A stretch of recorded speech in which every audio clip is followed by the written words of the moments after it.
Hello, everybody, and welcome to another episode of Talking Touchdowns with Mac and Ron. I'm Matt Gilbert. I'm Ron Cumberland.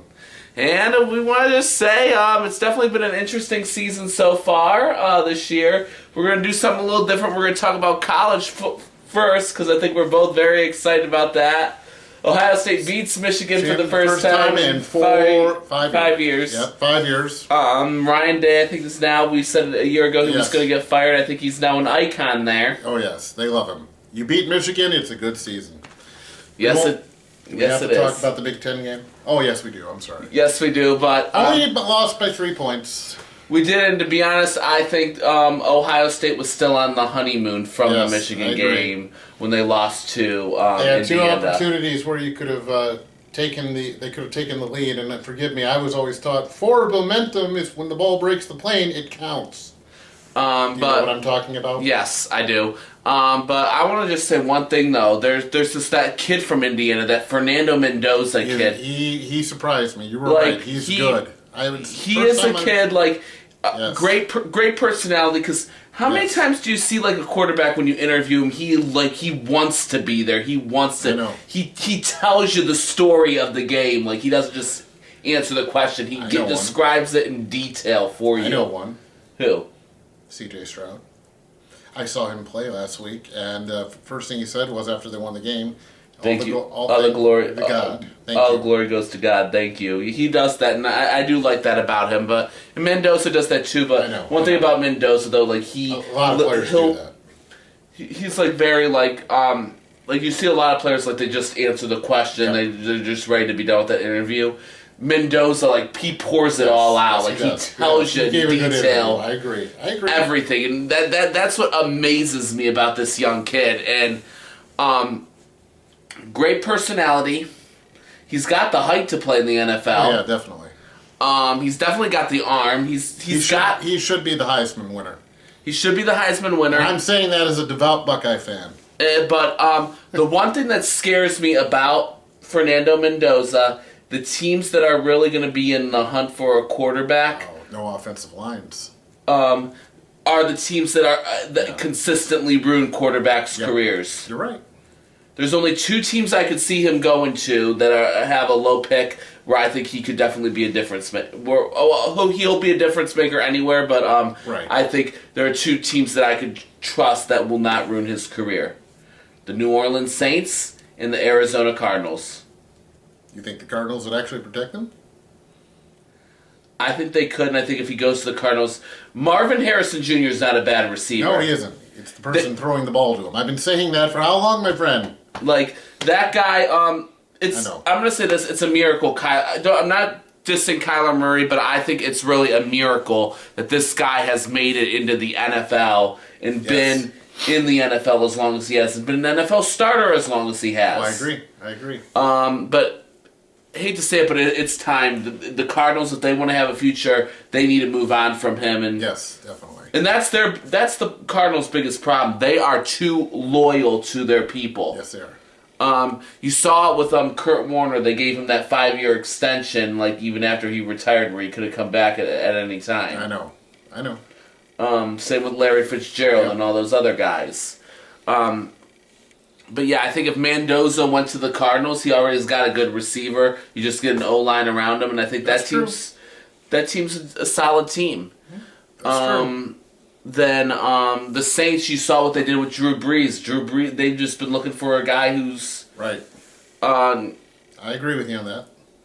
They won the Super Bowl with Brees. Yes, they had a phenomenal year, too, that year. Yes, they did. So, but everyone else, like the Browns, the Raiders...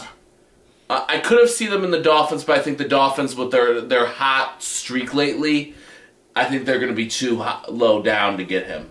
True. And we'll talk about them a little bit more when we talk about the NFL. But I just think that everyone else, the Raiders, the Browns. I'm trying to think who else is down in the dumps. The Titans. Oh yeah. The Jets. True. All those teams that are down that really do need a quarterback are notoriously known for ruining quarterbacks' careers. I know one down team that's down that could use a new quarterback because he should retire. They're not making the playoffs this year, and they are a Super Bowl winning team. The Steelers? Oh, that's one, but not the one I was thinking of. Tampa Bay? No. AFC. Super Bowl champion. Super Bowl appearance last year. Come on. The Chiefs? Yes. They're not going. Oh, so sad, so sad. But do you really think the quarterback... I'm happy they're not going to the playoffs this year. I really am. Patrick Mahomes should retire. He's too old. No, I'm joking. I'm joking. And I want to. We will get into that in a second. But I just want to see. Do we have any more thoughts on the college stuff, or do you think every team needs to watch out? OSU lost. Now they're going to refocus and they're going to be hungry. They're going to be hungry. I still think they're going back to back. I think there's no doubt in my mind. Last year they were a 2-loss team, and that's what happened. But each time they lost, they came back that much stronger each time. And the only thing that just scares me, though, I mean, Indiana, though, if they are going to win a championship, this is their year to do it. Oh yeah, definitely. Because once they lose Mendoza, they're done. I mean, I feel like that this program could be like a one and done thing very easily. Ohio State, and I also want to talk about Julian Sayin. Like, man, he's probably the best quarterback they've had in a while. But I just said, like, unlike Mendoza, like he's definitely young. He's young. He'll be a great college quarterback, but the thing is what will he do in the pros, though? Because smaller quarterbacks in the pros don't always pan out, but they sometimes do. But I think Sayin could if he's got the right offensive line and the right people. You want him on the 49ers? No, I'm pointing to it. I'm pointing to a team that has a smaller quarterback that does Brock Purdy. Oh, very good. Yes, Brock Purdy. I mean, yes, but he's been injured the majority of the year. Sadly, yes. But we're going to go talk about that with injuries. Now I think we're going to talk about the NFL. Last night the Bucs lost to the Atlanta Falcons. Bucs have been in a slump this year. I mean, and I'm not even... Where's that top 10 prediction of yours of Baker Mayfield? You know what? I'm going to say this. Baker Mayfield is a good quarterback. There's no doubt about that. And it's not all his fault. Is it Baker's fault the defense gave up all those points? Yes. After they had two Yes. Does Baker play defense? No. He's a morale coach, and he didn't give them good enough morale. The quarterback is supposed to be the leader of the team. Correct me if I'm wrong. You're not wrong. You're not wrong there, but...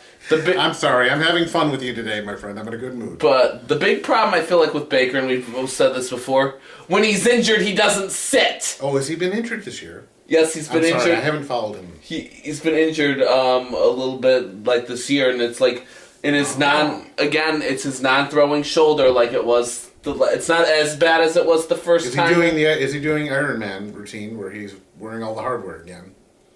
He is wearing the hardware. There you go. There's your answer. But that's the thing, though. Like, don't get me wrong, and I respect Baker's toughness and stuff. So but at the same time, when you're injured, sometimes you need to just take a step back and you need to sit for a game or two to get healthy. Get healthy. Look, Brock did that. No issues. He's back. He's healthy. Yeah, but I mean, Nick Bosa took a whole. I'm sorry, and it's not like I said. It's not even just Baker. I mean, like you lose 3 O linemen to protect him, and that's how he got hurt in the first place. Because like without those O linemen, I mean, and smaller quarterbacks like Baker Mayfield need their O line healthy. Yes, I agree. He also lost 2 out of 3 of his star receivers this year. That I did not know. So they are injury riddled, which is why their stats are down. Okay. Yes, and then the defense, like it has been. I was making a bad joke about the defense. But it's not Baker's fault. I said it. Yes, Baker did throw a pick last night. Yes, he shouldn't have done that, and he even stepped up and he said, "Okay, that pick was on me. Like I need to play better." Always, he's always honest. I'll give him credit there too. Like he'll tell you the truth, and so I said I'm not overly worried about Baker, but at the same time, I mean I know the team's in a slump. I'd like to see them do well. Right. They're also saying like maybe it's the coach too, but I mean I also don't know because like that team has been plagued with so many injuries this year. Makes sense. And like you saw that with the Rams, like that one year, like they were terrible. 49ers last year, same thing. Even this year they have injuries, but forgive me for Lord, thank you. They're finding a way to win. You know? Yes, they are. Nick Bosa, #1 defensive player, not Myles Garrett. Sorry, rip on the Browns. Nick Bosa out all season this year. Perotti was out a good part of the season this year. Christian McCaffrey missed the first 3 or 4 games. Kittle was out 5 or 6 games. Yes, I mean, like, the Niners have had... You can tell I'm sorry. But I'm going to just say this about, like, the Niners, though. Kyle Shanahan has proven he knows how to make adjustments. Yes, he has. Todd Bowles, I think, if anything, he's an okay coach. He's not an elite coach. True. He's not great. I don't even know if he's that really a good coach. He's not a terrible coach. He's just an okay coach. You want to talk about surprise teams? NFL? The Patriots, I know I'm one of them. Patriots are one of them. And I'm actually going to predict this. It's going to be Patriots and Rams in the Super Bowl this year. Patriots and Rams. And the Rams are winning with Matthew Stafford. Well, I like Matthew Stafford in the Rams. There's a few teams that might have something to say about that in the NFC. I don't know, the Seahawks defense, the way it's playing, they could make a run for it. The 49ers? That's one. If they're healthy? That's one. I don't think the Lions are this year. What about the city of brotherly love? You keep forgetting about them. Philly, I know, but Philly's had a little bit of drama and a little bit of... They're still in playoff contention. They are in playoff contention, but they're number one in their division. I feel like Philly, don't get me wrong, Philly, I mean, would be good, and I think Philly could do it. But I mean, I'm not going to say, for sure Philly's going to do it this year. This is amazing, people. All off season, I heard Philly dynasty. Philly's going to go again, and now that we're almost to the end, even in the beginning when we did our first podcast, and that's my prediction for the NFC. And I'm just looking at him, going, "Wait, what?" I'm going to say this though. I'm going to say it's going to be Patriots and Rams. Rams winning. That's my prediction, but I could be wrong. 49ers, and I'm going to take a dark horse. No puns intended. Houston Texans. They are playing better every week. Have you not been watching them? They're in the wild card, and they're going to march through the AFC like it's butter. There's no team that can stop them. I'm not going to say you're wrong about that, but I just want to say this though. I think it also, the AFC, now that the Chiefs are out, could be anyone's game. That's why I'm saying it's going to be the Texans. I've been watching them the last couple of weeks. They've been getting it better as a team. They have a good, competent leader. He's in his 3rd year as the head quarterback. It's well seasoned. Watch them take a very long run to the Super Bowl. If I would have said that in the first 3 or 4 weeks, you might have been able to say something different. Yeah. I would have disagreed. I'm not saying you're wrong, but I'm going to be the Cinderella. There's always one team every year that goes Cinderella. Last year it was Detroit. This year it's going to be the Texans. Yeah, but I mean, I think. Here's what I think. I think somebody here is just he's a fan of C.J. Stroud, and he's a fan of the 49ers, and he's afraid, and he's not keeping his bias seat to the side today. My personal opinion. First off, yes. That is my personal opinion. I will always say the 49ers, and I love C.J. Stroud. Yes, because he was a what? Buckeye. Oh, very good young man. But 49, and that will be a replay of when they played each other and they beat the Niners. And I'll be honest, do I really, really, really want to see the Patriots back in a Super Bowl? No! Not really, but this is a new generation. This is not a generation of cheaters. Yeah. But you and I can also even argue this. The owner is still there, and he knew about what they did and did nothing about it, so how do you know that he wasn't a part of it? This is why he keeps me honest, folks. I love this man. Platonically. He's a good friend. That is real. Really, I mean, is that how you feel about the Patriots? Or yes. Bingo. That the owner knew about that and did absolutely nothing about it. You give me a brand new owner, you clean house, and then you bring in a whole new structure from top down, then we might talk. And I mean, everybody goes. the housekeepers, the innkeepers, the accountants, the bookies. Like, because you even think if you owned that team, you wouldn't have cared how good Bill Belichick or Tom Brady were. They would have been off that team the next day after what they did. Exactly. You, now, gone. You, gone. I will find somebody else who can win with honesty and integrity. I don't endorse cheating. I mean, this is why I'm poor and I don't own a team, but that's what I would do, yes. But I don't know. And also, I want to talk a little bit about the Rams, like how I said they win. If they win a championship this year, will you say Matt Stafford's a better overall quarterback than Aaron Rodgers? Why? Now, currently, or overall? Overall. What's the question here? Matthew Stafford is a better overall quarterback. I'll say that now. Matthew Stafford. I'm going to say it now, too, because Matthew Stafford did just as much as Aaron Rodgers did with less talent on his team. Exactly. And he inherited Brett Favre's team. Brett Favre mentored him for the first 2 or 3 seasons. Yeah, Matt Stafford took a team that was 0-16, 2 years later got them into the playoffs. Exactly.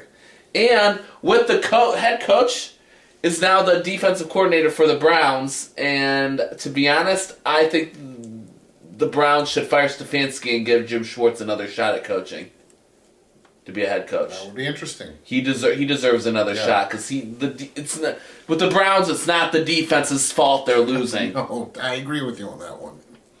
It's a dysfunctional owner, a dysfunctional GM, and a coach who's too much of a softie to discipline his players. Another team. Though Shador did look good, and I think if he has the right coach, I mean, I think Shador could be the quarterback. He is getting steadily better with each performance. And then you got the running back Junkins. They could have the pieces. They just need the problem with the Browns. They just need a front office that knows what they're doing. I agree. You're right on that one. Miami Dolphins, what they need to do, they need to come out of the gate better. Yes.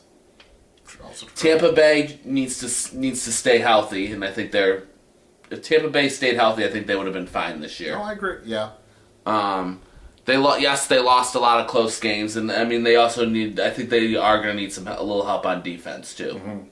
The defense definitely blew like the last 2 games that they should have won. Also correct. I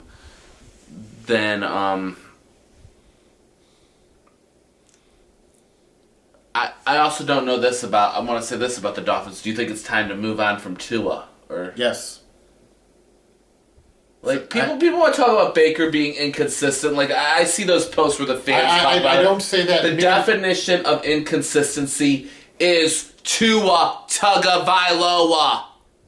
Well, I was going to say he's had a lot of head concussions, and that's probably causing the issues with him now because he's had a lot of injuries.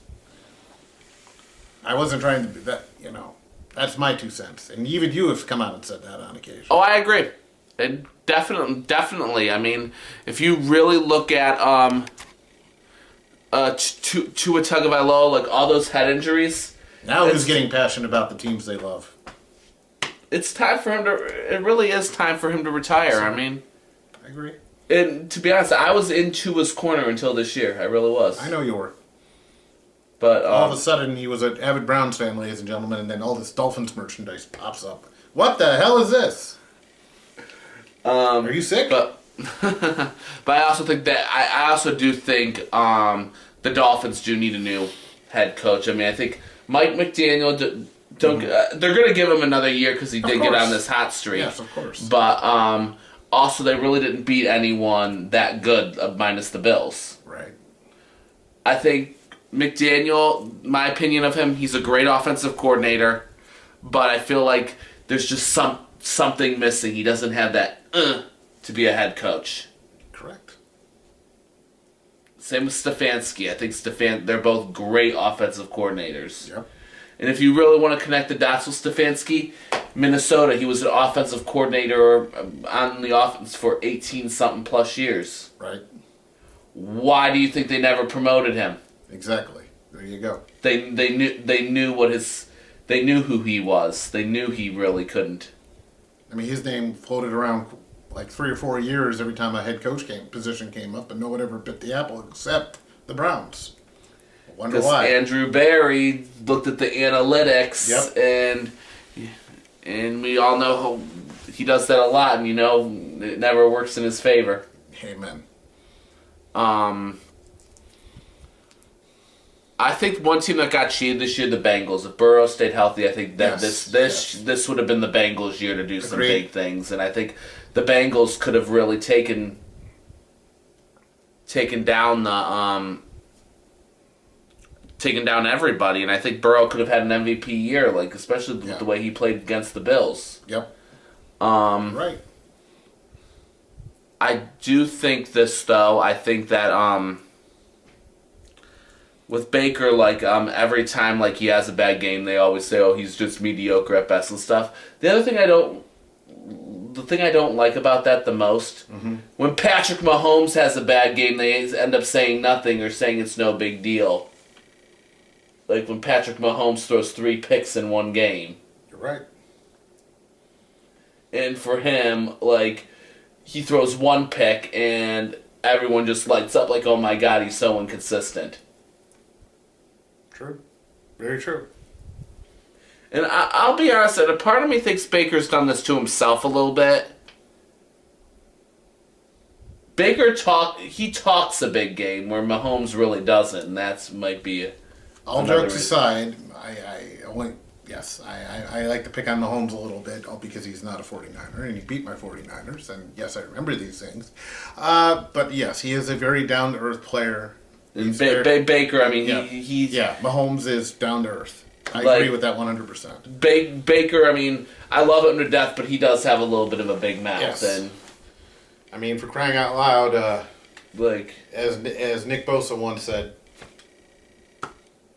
plant the flag after. There's that old saying. Yep.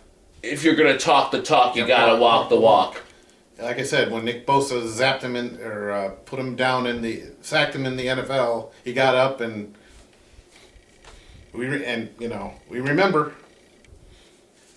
another great Buckeye player, by the way. Yes, I'm biased. I'm sorry. I mean, don't get me wrong. Baker usually a lot of the times does talk, and he can back it up. Yes. But I know. Oh, speaking of quarterbacks, trash talk and stuff, Phillip Rivers coming back into the NFL. What do you think of that? I heard he's coming back on a practice squad, or are they actually going to start him? He's on a practice squad right now, and I hope he stays there for his sake because he had 1 year to go until he was enshrined in the Hall of Fame. If he starts 1 down, he has to start all over and wait another 5 years to get in. Ooh. Ouch. You know why I think he did this? Because he's a grandfather now, and he thought it would be cool for his children and all his children who were young at the time to see Dad play. Phillip Rivers was a good quarterback, but he never won a Super Bowl. He never won a Super Bowl. I'm not trying to make fun of him. And he never could really get over that hump, but I always said this about Phillip Rivers. I thought he was underrated. He was. Very, I mean, he put up the numbers that all those guys put up. He did. Never won a Super Bowl. You know who? Kind of like he was. In my opinion, he was a watered down version of Dan Marino. I can see that. You know who? Don't get me wrong. I think take Super Bowls and everything aside, Dan Marino's the greatest quarterback that ever played the game. With you. I agree with you on that one. Pure talent wise. Yes, I agree. But those championships are unfortunately where it counts, and I think when it comes to championships, the guy who wore that uniform back in the day is the greatest to ever play the game. Well, you want to talk about talent. That team was top to bottom stacked. But we've talked about that before. I won't go into all that.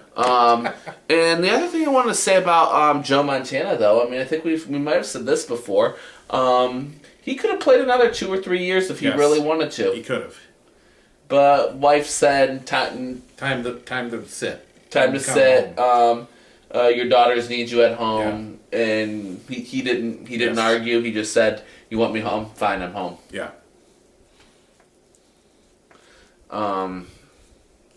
Beautiful. I think that is a beautiful story that he loved his wife that much. Yes, she really, she wanted him. Same thing with Kurt Warner too. Similar story. Kurt Warner Kurt Warner's the best story that ever happened in the NFL. I meant when he retired, but yes, how he became. Yeah, different in the beginning. I meant the end. Yes, but yeah, you're right. I get that with the end too. But yes, but all in all, yes. That is the greatest story that's ever happened in the NFL. Mm-hmm.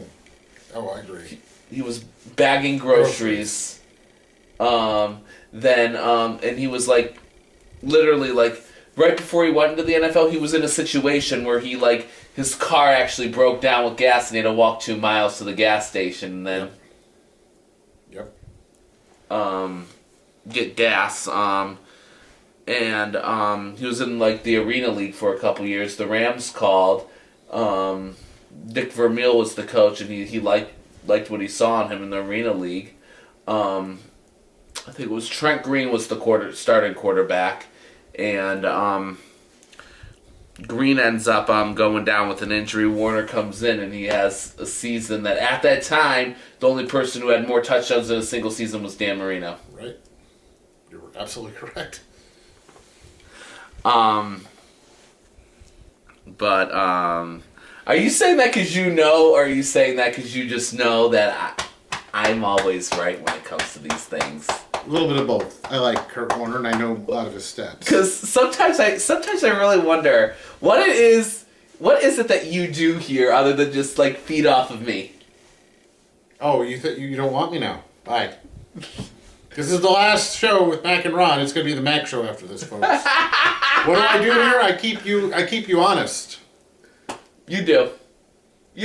Okay, I'll admit that he does keep me honest. Are you dishing new people? New friends? Under the bed? Hello, come out. Oh, no, I know. In the closet. I'm joking. I did not realize he was this sensitive.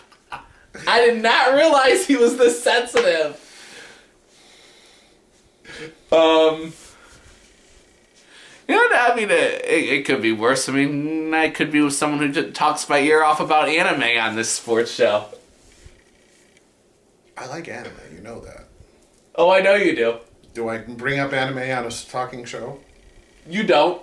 You want me to bring up anime on a talking show?